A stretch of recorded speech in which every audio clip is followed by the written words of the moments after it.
All right, welcome back to the #1 Cochran Sports Showdown. Now we're going to talk a little bit more about Phil Kessel. I think it's imperative that this guy needs to start scoring again. He hasn't scored, like Pony said, since the Pro Bowl, an even strength goal, that is. Now, he is near the top in points, especially the last couple weeks, and I think that's important too. But, you know, you need this guy. You're paying him to be a goal scorer, especially on the power play and especially in the postseason, Jason. Yeah, and you know what I would do, Rich? And this is something that will never happen. This is just completely straw man here. What if you would sit Phil Kessel?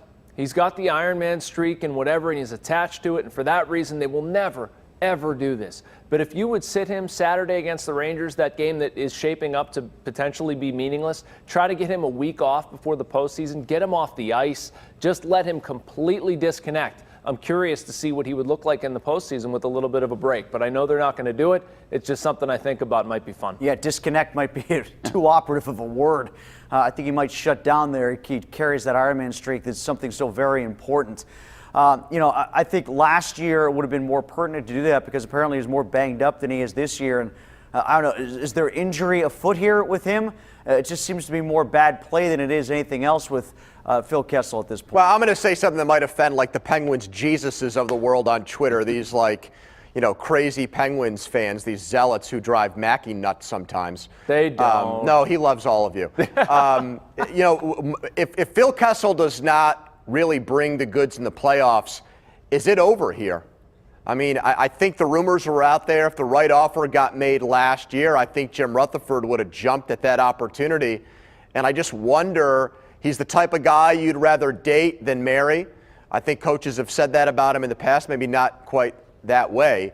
But if the Penguins fizzle out here and Kessel's just so-so in the playoffs, I would think they might agree it's in everybody's best interest to go their separate ways. Jason, so I'd be very mindful of that. Jason, he didn't play much at the end of today's game. And, I mean, is it anything to do with Evgeny Malkin not being out there? I know he wants to play. Those two want to play together. Yeah, a couple things. So Phil Kessel had one shift in the final 10:26 of the third period. I mean, a lot of that had to do with the Penguins having a lead and Mike Sullivan not trusting him.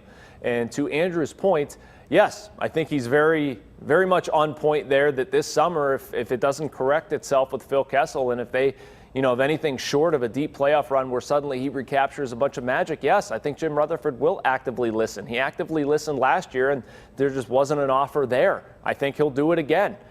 Does that mean they're going to trade Phil Kessel? No, but it might be smart business to get out from under him. And it might be smarter business for a team that might have flirted with the idea last year to get it this year because there's one less year on the deal. And you know, I'll take Andrew's dating, marrying analogy one step further here. And oh, no. If they flirted with it last year, they might actually be willing to marry the idea this year. And I think that's exactly what took place a year ago. I think they flirted with it.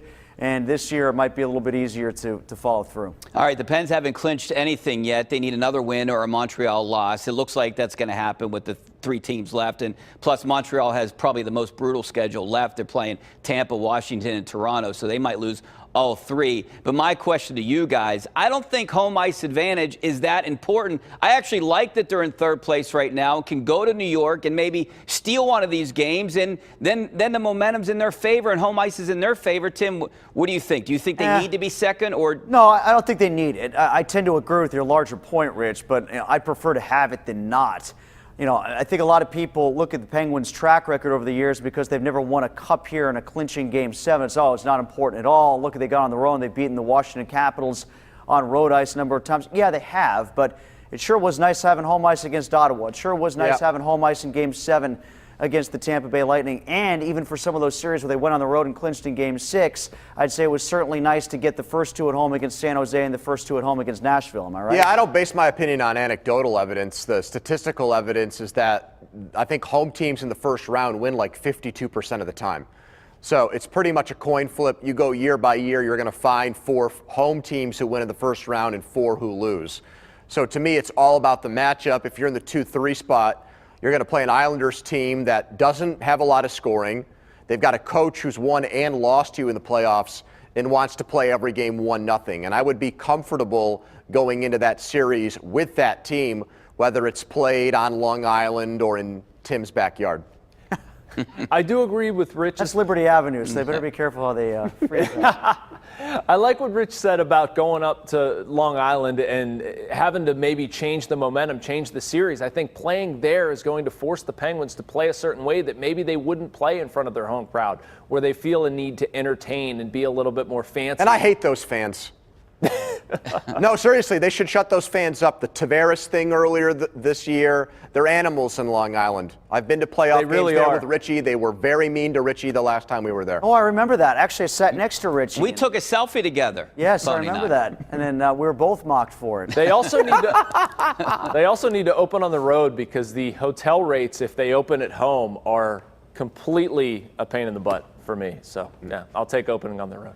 Is this the ideal matchup? The Islanders, would that be the ideal matchup for you guys in the first round? I think it's up there. I think it's close. I mean, Columbus would be a good matchup for them. Carolina might even be a good matchup. But of the realistic possibilities, I'd rather have them playing the Islanders this round in the Capitals. Yeah, it's the least amount of wild cards, not literally speaking, but it's the least amount of jokers in the deck, right? I mean, like Andrew explained, I think you know what you're going to get from the Islanders more than you do the other teams, especially with Columbus playing well now. What if they're peaking? What if their pieces are coming together? And you know, Carolina, up until this game, I think has been a much tougher matchup for them. Yeah. Just the way they approach it, throwing all the shots on net and whatnot. Richie, the Islanders' biggest advantage in the regular season, I think, would be their strongest disadvantage, a detriment in the playoffs, because this goaltending twins that they have with Leonard and Greiss. How does that work in the playoffs? Do they play both in one series? If one guy has a bad game, does the other guy go in? Are they looking over their shoulders the entire series? I think that would turn into the old quarterback analogy. If you have two, you really have none. And I don't think they'd be able to get through a playoff series, say, the same way the Penguins did with Fleury and Murray. All right, now to my favorite part of the show. Let's go around the horn for this week's Smooth Moves, brought to you by Pittsburgh's largest supplier of the smoothest granite, marble, and quartz countertops, Armina Stone. So let's start with Andrew Fillipponi. We'll go around the horn. What is your smooth All right, move? Richie, I'm going to kiss up a little bit here. My smooth move goes to the GOAT, the legend, Bob Pompiani. The owners' meetings in Phoenix, I was looking around. Where were the other TV guys in town? No. There was one guy there asking Colbert and Tomlin the tough questions, and he was the immortal, Bob Pompiani. That is my smooth move. He waited until the whole pass interference thing got cleared up. He was at the Biltmore for 13 hours. It goes to Bob. Next, I'm going to go a little bit more simple. I don't know if you've been following what's happening out in Arizona. Former Penguins assistant Rick Tocchet has them going. 4-0 win over Minnesota tonight. Absolutely a chance to make the playoffs. I hope they do. Smooth move to Rick Tocchet. Aaron Henry from Michigan State is my smooth move. The Spartans get in the Final Four, but I'm going to focus on his heroic, brave performance in the Sweet 16. Somehow he overcame the verbal harassment and physical menacing from a guy half his size and 3 times his age in Tom Izzo to somehow bounce back and bravely respond. I mean, I know he was physically menaced, as Will Graves said here on the set last week, but somehow he put it all together to come back and be a hero for the Spartans in the Sweet 16 after the tongue lashing he took from Tom Izzo the week before. So for that bravery, I give it to Aaron Henry. Sounds like some sarcasm, Tip. I might have laid on a little thick. Pony, you stole my smooth move. Bob's probably still golfing out in Arizona right now.